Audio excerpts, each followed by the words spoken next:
Good morning, it's Brian. It is the Art of Startup War. This morning I've got Mubarak with me. We are going to talk about BezoMoney.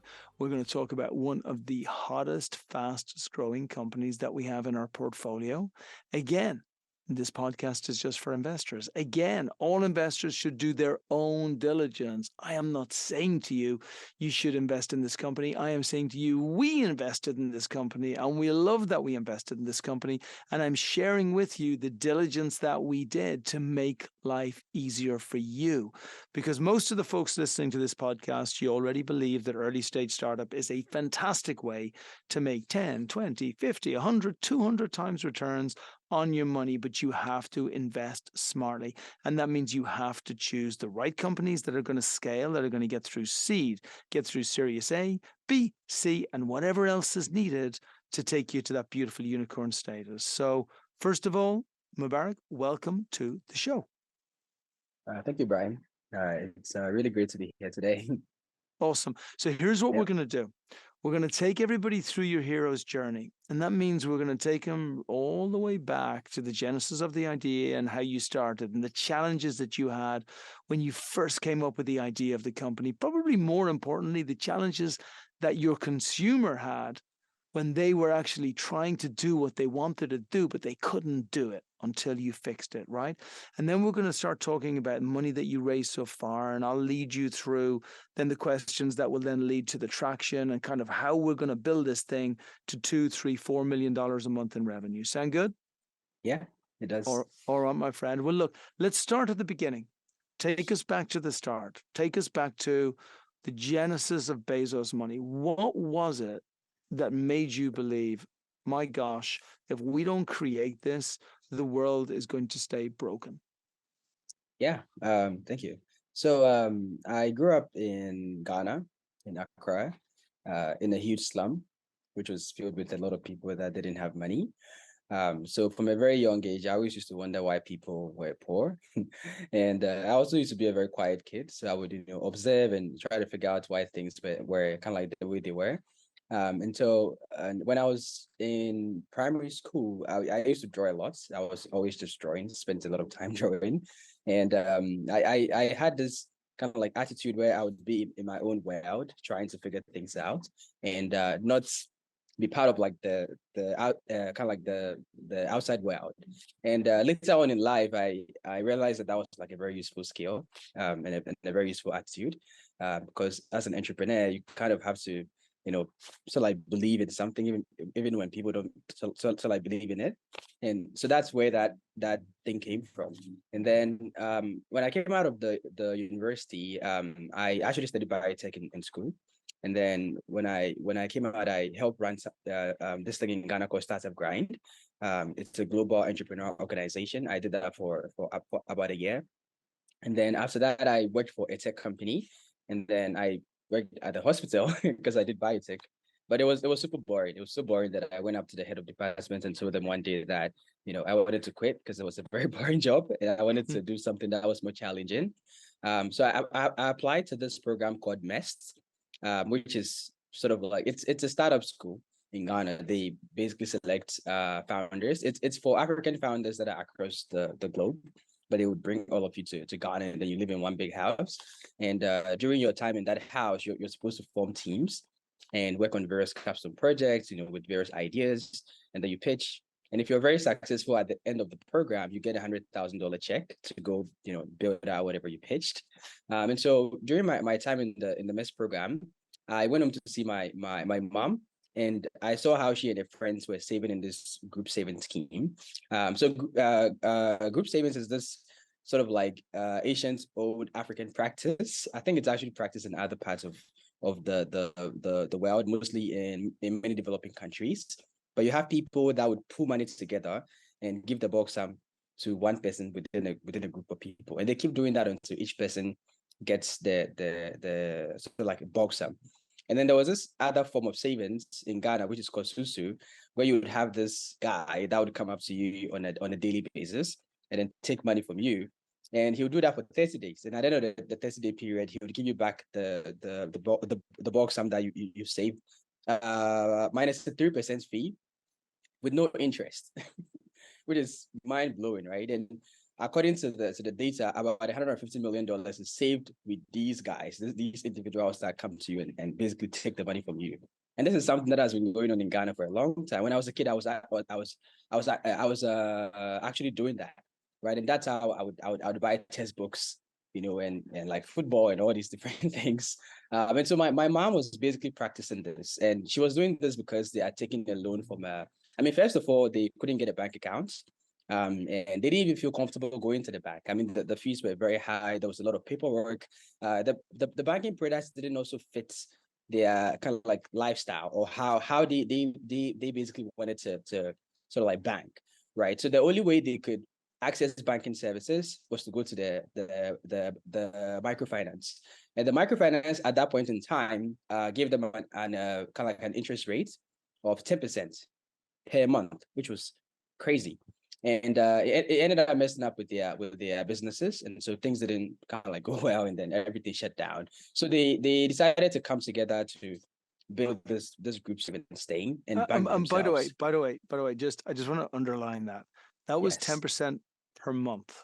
yes, per That's month. not that's not per year. It's per month. That's Yeah, 120% per year. It would be yeah, like if you had a mortgage for a house and your mortgage was like, let's go Santa Monica for a second, and your mortgage was like $1 million, and then the yeah. following year your mortgage is $2 million. Like Yep, that's what this is like. So it's a huge problem, right? it is huge. Because the entire infrastructure is built around really keeping people poor, right? And even businesses, it's really stopping Yes. businesses from growing because it becomes counterintuitive. Sorry, go on. Yep.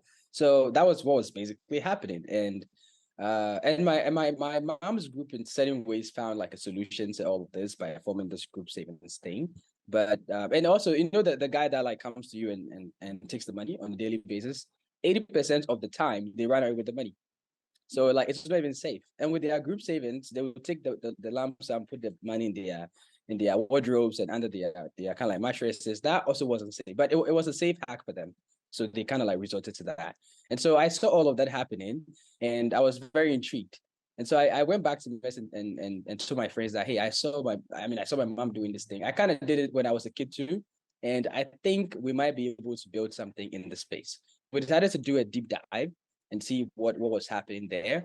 And upon doing that deep dive, we realized that there were about 400 million people across the African continent that were saving $301 billion within these informal financial kind of like saving schemes, right? And I was intrigued. I was like, wow, this is a lot of money and a lot of people, right? And why is this happening? And can we build something to like based on this to help solve the problems of people like my mom and the people in my area, right? And I saw that this was something that was being practiced in many developing countries, like in South America, right? In maybe like Southeast Asia. Like there were like many different sort of like countries that had the same thing going on. And they were just doing it. And they were doing it because that was how they wanted to basically access banking services, right? And so it's kind of like, the banking system is kind of like that thing where you're doing something in a certain way, and like someone shows up and it's like, oh, I don't want you to do it this way, I want you to do it that way. And you're like, no, but this is how I'm actually used to doing things, and I actually want to do it this way, right? So we thought to ourselves, how can we build something based on what they are used to doing, but then with technology to help solve the problems that they basically have. And that was what led to BezoMoney. And the name BezoMoney means group money. So it came out of the group saving scheme. It's from a local language in Ghana, and so we pitched the idea at Mest. I remember we actually had various MVPs. We like used to go to the group meetings at dawn around 5 a.m. because they would meet before going out to go sell. And then most of them do kind of like buying and selling. And so they make their money on a daily basis. They make their sales on a daily basis. And if they don't save that money, if they don't save some of it that day, they'll end up spending everything. That's why they give some of the money to this guy that so like basically comes to them. And so we pitched it. And then they really like it's at Best, and we ended up getting the 100K check to go figure this out. And then when we came out, we got Wow. hit by COVID. It was a we're three, and we went from three to two, and then to one, and now we're like 22 people on the team. Yeah. I It laugh, but like startup is brutal. It is is brutal. brutal. It's like, what the hell can happen next? Actually, Yep. the entire continent can be shut down. Really? Yep. Just when I'm starting my startup. Yep. Amazing. So brilliantly done. And it just shows you like the way great startups are built is by phenomenal people getting together and realizing there's a huge problem and then having the wherewithal to actually be able to go and build that themselves. So Yeah. I love the fact that you did. I love the fact that you went there, and then you got the $100,000, and then so you then went into COVID. Obviously, things were tough in COVID because they were tough for everybody in COVID. How did you navigate through that? And talk to me about the build of the platform and when you first started to get validation that you had built something that was working. Yeah. So COVID was very rough. Like everything was super slow. Everything had stopped. It was a very scary period. The whole world was in a lot of like uncertainty. Folks were dying, and we didn't know what to do. So, but during that time, we're basically at home. And the funny thing is that the people that we wanted to serve were the ones that were mostly affected, and they were also the ones that needed to save money because they didn't have much in savings, right? A lot of their monies have been kind of like people have like run out with their monies. They've lost money and all these different things. So they were the ones that needed to basically save money, right? And so what we did was we came up with a crowdfunding campaign to help support them. I mean, most of them are small business owners, so they sell Mm-hmm. food.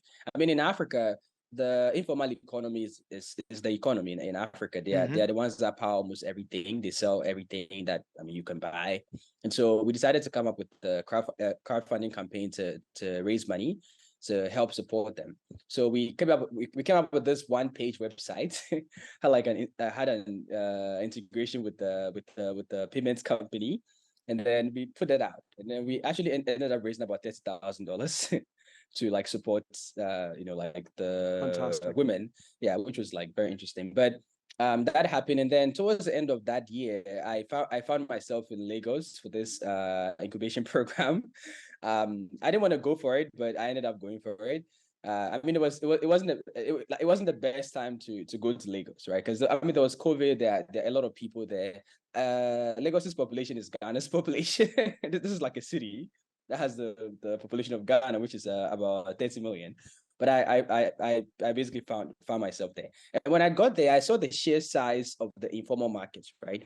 I saw so many informal sector people, so many of them, and I'm like, wow, this problem is bigger than I actually thought it was, right? And we're probably looking at it in a very narrow way. And I think it's about time we kind of like broaden our perspective. And so during that time, we were also building the tech, and we built the tech on this thing called USSD. It's kind of like an SMS based app which works on any kind of mobile phone, whether feature phone or smartphone, and you don't also need any kind of internet connectivity to kind of like make it work. And so we built it on that, and it worked out really really well because of the demographic. At that point in time, the smartphone penetration was still quite low. Mm-hmm. Right now, it's quite high because of a lot of companies from the east that have managed to get the price of like smartphones down. But we launched it, and we started with the personal savings product, based on the guy that would come to you and take the money and all of that. And then we eventually built the group savings product into it. And when we started, we had a few customers. I think we had about 200 customers. And at the end of that year, that COVID period, I had two VCs make me an offer. One of them wanted to give me 400K. The other one wanted to give me 200K. I went to the 200K because I felt more comfortable. And I also liked the terms that he gave and everything. It was a very tough, I think it's one of the toughest things I've had to decide on. I mean, at that point in time, it was like really tough. Like, this person would call you up at like 2 a.m. They're like, Mubarak, why wouldn't you take my deal and all these things? And I was like, I don't know. I want to take your deal, but can you change this? Right. But So that it and was a that's the game, very, and that's the game, and that's the game. I that's mean, yeah. the game is the more, and again, for all investors listening, you always want to follow founders that are going through growth, that have got users on their platform, that are showing that there is customer validation, because that's what VCs follow. If we see that customer validation is there, we can then track it forward to see where the company is going to go in the future. So yeah, Yep. great news. And this, you got those 200 Thank users you. on, you started to replicate it. You took the $200,000 in from the right VC because Yeah. you chose your partners carefully. Money is bountiful, right? There's Yeah. plenty of money out there. What is not bountiful are great companies that have the ability to scale. So Yeah. let's now talk about how you then use this to make the To platform better grow. and stronger and more Yeah. robust, and then to take that puppy all Yeah. the way to pound. Yes, great. One very important fact is that we also built the platform on this thing in Africa called mobile money. I'm not sure if folks know about that, but it's this thing that came up in East Africa that basically allowed you to send money to other people through an agent, right? So in Ghana, there's a company that came from South Africa that launched in Ghana. Ghana is the fastest growing market right now in terms of mobile money. I mean, it used to be Kenya, and then now it's Ghana. Last year, about $120 billion was transacted on this infrastructure, like sending money to other people. And there are about 30 million wallets in the country, which is the same as the country's population. And about 80 million of them are basically active. So this infrastructure was already in place, and we saw that. And a lot of the people that we wanted to serve already had wallets that their kids were sending them money into, right? So we thought to ourselves, how do we take this mode of financial practice that they're used to and take what is already there, which is the mobile money infrastructure, which is like the fundamental layer, and build a digital bank, right? That is based on their savings habits or their cultural saving schemes, and also based on the fact that they have mobile money wallets. So yeah, that was also one of like the very important things that we did. And then so when we took this money, during that time, during COVID, we had a lot of young people reach out to us, and we never understood why. They were bugging us, they were calling us, they were emailing us, they were sending us messages, and they told us they wanted to use the platform. And you're not that target kind of like market, right? We're not targeting you. And they're like, no, we want to use it. Like, we think our banks not good, and we think you guys have a better platform. And during that time, there was a lot of uptake of like online kind of like platforms, because people were basically at home. They were looking for ways to do things, and one of them was, a lot of them put money into this kind of cryptocurrency and all of that. And so when they looked at us, we kind of like represented the local platform for them to like access financial services online. So they were bugging us, and we're like, okay, you know what? We'll add you guys to whatever it is we're doing today. So we ended up building out a web app for those young people. And then I hired a few more people. It was just me. And then I hired. I was very fortunate to get some people. There's a guy who is a head of operations. He has a master's. He worked at the bank for like 7 years, and then he went up to the UK to go do his master's. Yeah. And he was working at Stanbic Bank. So when he came back, he was actually still working with the bank, and then he left the bank to come work with us. I don't know why. I don't understand why, but he left like a very good paying job to come work with this company that was just starting. And I think his dad said he should work with that. So he kind of like listened to that. But I met him, and then I hired a few other people, and then we just went from like 200 people to 100,000 people. And Amazing. that came with a lot of like, we did a lot of what I learned How did something in you do school. that? Actually, hang on. Let's dig in. Yes. Firstly, I want to make a point. Like, you Okay. come across, I know you now, but like for people who first hear from you, you come across immediately as a very humble and nice guy, right? And I think just a great baseline. But I am a huge believer. I don't want people to confuse humility and just being a good human being with being exceptionally awesome, right? So Yeah. for me, like you're like Gary Player, right? Gary Player had this great phrase that he said when he played golf, which is, the more I practice, the luckier I get. So why did great people join you? Because great people join great leaders. Great people join people who embrace the three characteristics that are required from a phenomenal unicorn CEO. Number one, maintain the vision of the company, right? You have that vision close to you and you never move away from it every single day. You know your people and you know how to make sure those people get served.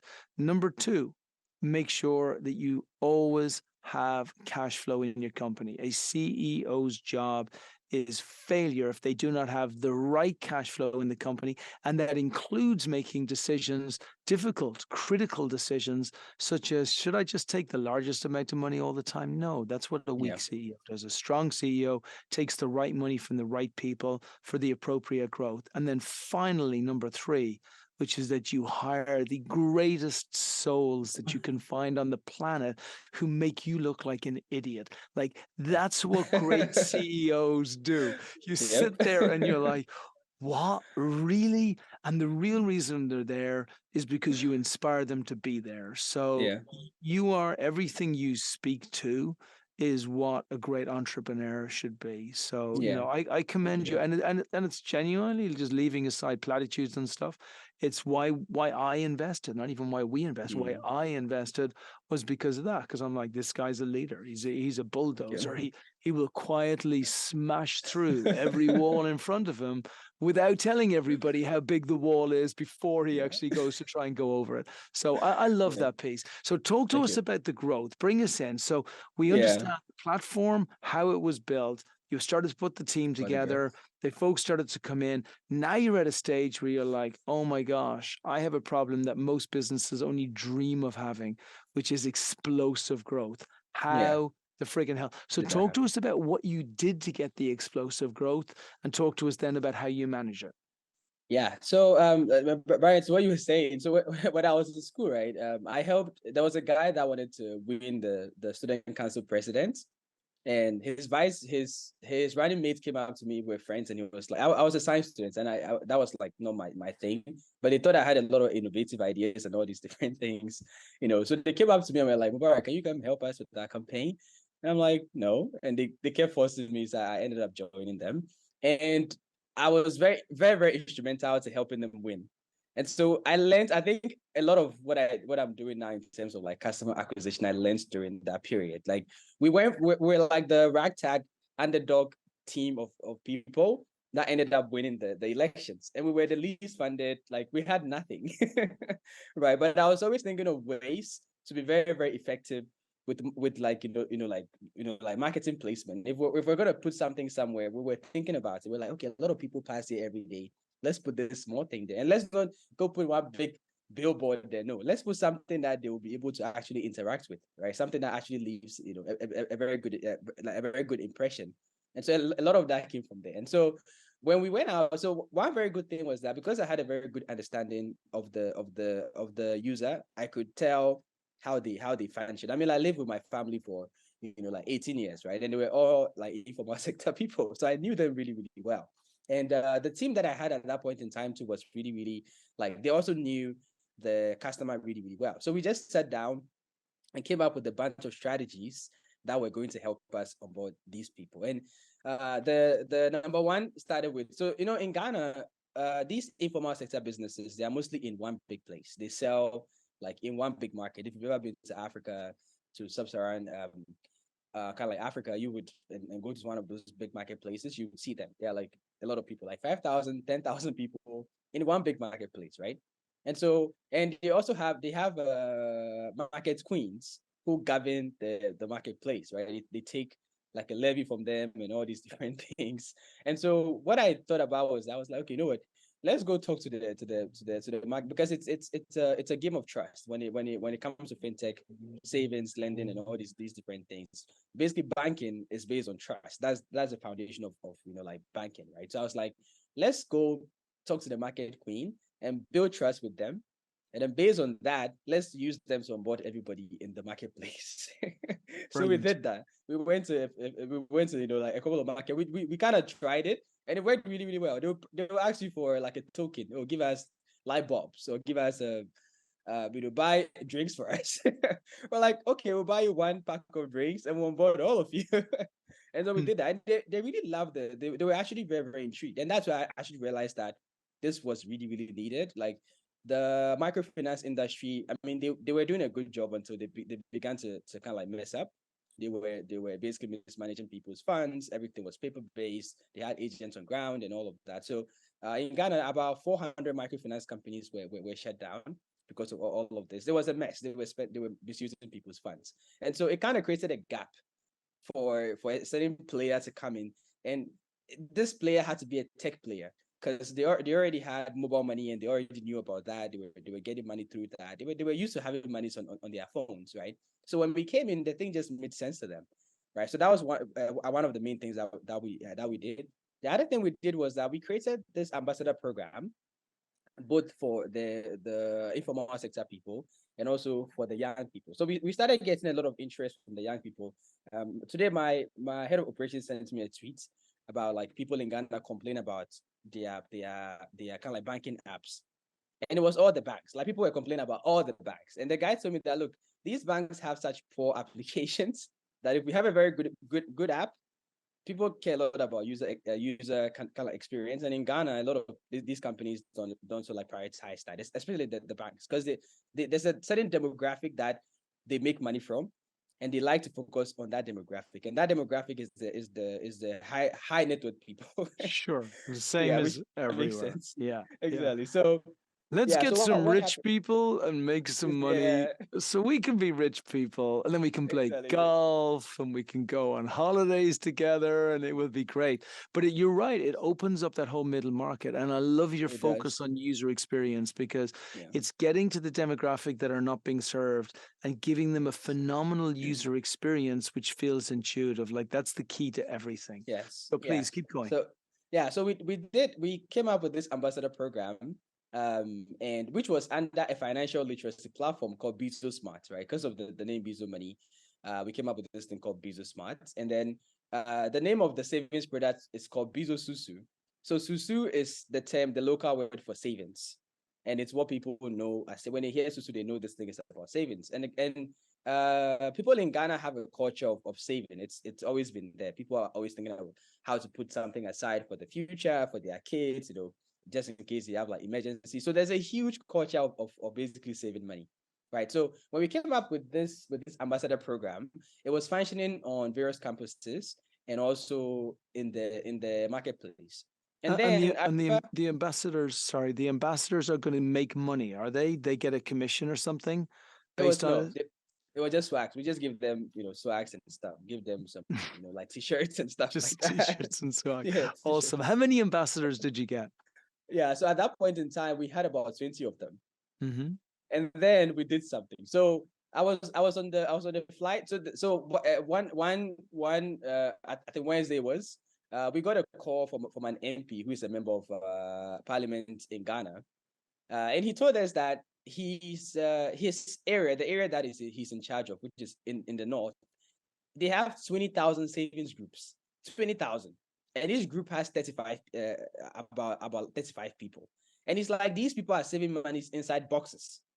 And so he called us. He's like, guys, look, I'll pay for your flight. I want you guys to fly. And he said he went on Google and typed everything he knew about savings groups, and we popped up. And I'm like, wow, I didn't know we had great, so like SEO.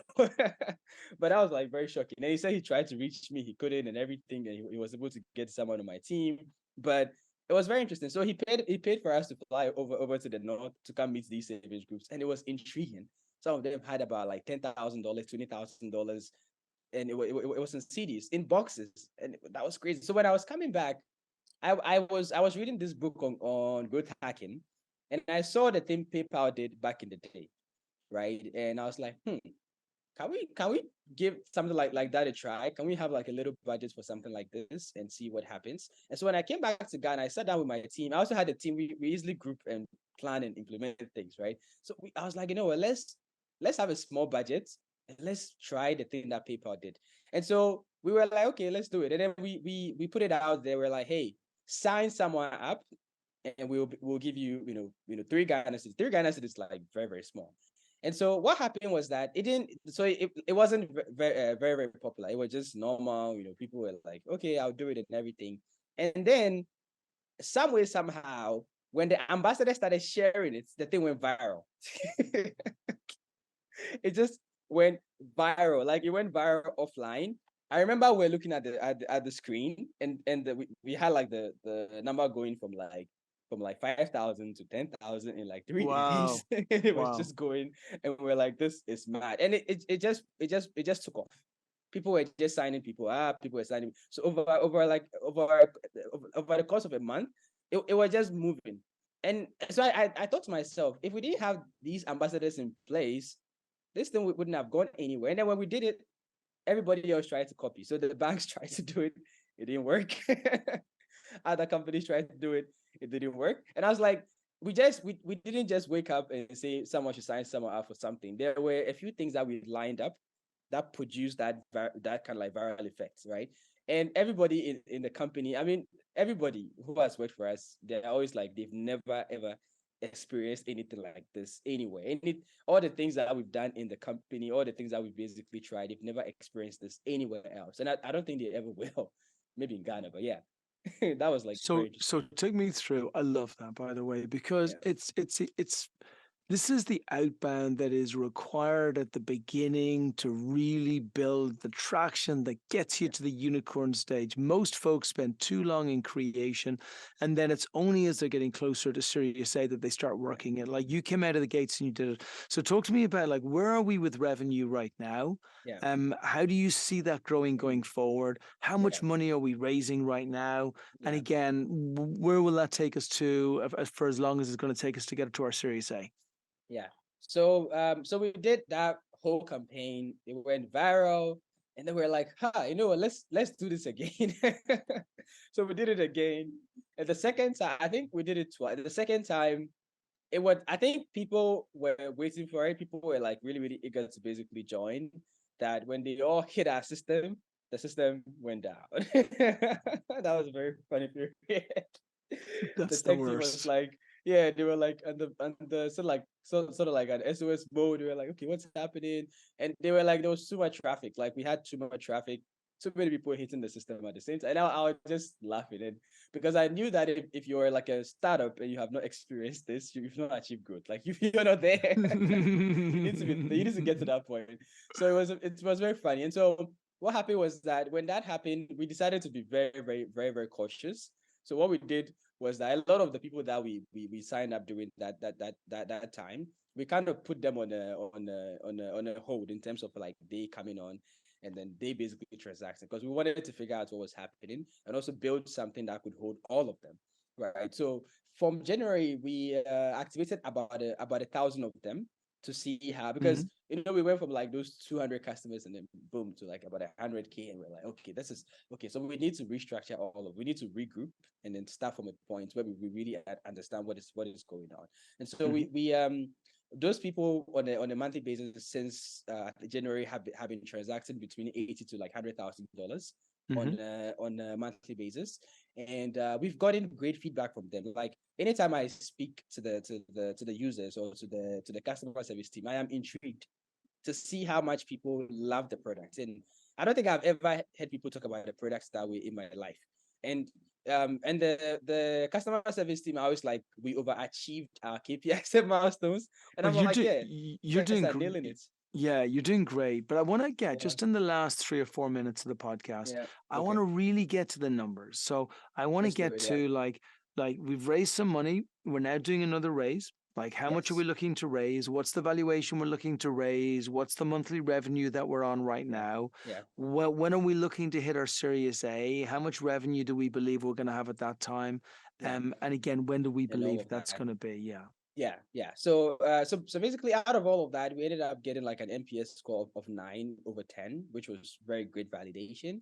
And Mm-hmm. then those users give us a lot of feedback on like what to build, what to improve, and all of that. And then so on a monthly basis, we were able to make out of those 1,000 people about, I think it was like between $5,000 and then $8,000 from those 1,000 people, right? Mm-hmm. And to date, since that time till now, we've made about $35,000.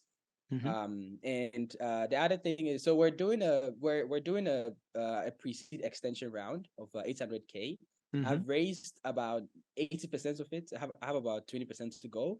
Mm-hmm. There are some VCs that I'm basically speaking to like close that out before the year ends. And so before the year ends, we're looking to hit about 50K in revenue. But the real the main thing starts from early next year. So there are a few things that we basically lined up. One very important thing that we had to do was to acquire a microfinance in Ghana. Yeah. So we're almost done with the acquisition. We're almost done. We're like, 95% done. So that's one of the things that would help build trust from like early next year. The other thing is that, I mentioned that we never had an app. Yeah. We eventually built one. So that, because the users were like bugging us on a daily basis to Hmm. build an app, so we decided to basically do that. And also the third thing is that we did a system revamp. So we did like we changed the entire backend so that we can support the So 100,000 users. good. And then, so talk to me Yes. about the journey for going from 100. So we'll go with you with the money Yes. right now, with you with the revenue, with you with the amount of users that you have. Talk to me Yes. about 2023. Yeah. And like I said, we have about 2 minutes left. So Okay. hit me with the With the numbers numbers. that we got in Okay, great. 2023. Like, how Okay. is it going to grow? Quarter one, quarter two, quarter three, With the quarter three. four, both on Yeah. transactions and also on revenue. Yeah. So by the end of next year, we're looking to have about 500,000 customers. So Hmm. applying a lot of the things that we've Big learned and jump. also Yeah. some new things. And then the other thing is we're looking to have about $143 million in total transactions before the end Hmm. of that year. And then we're looking to make about $4.3 million in revenue before the end of that year. Right. Big And year. these things would come out of our these things would come out of the things that we've kind of like lined up.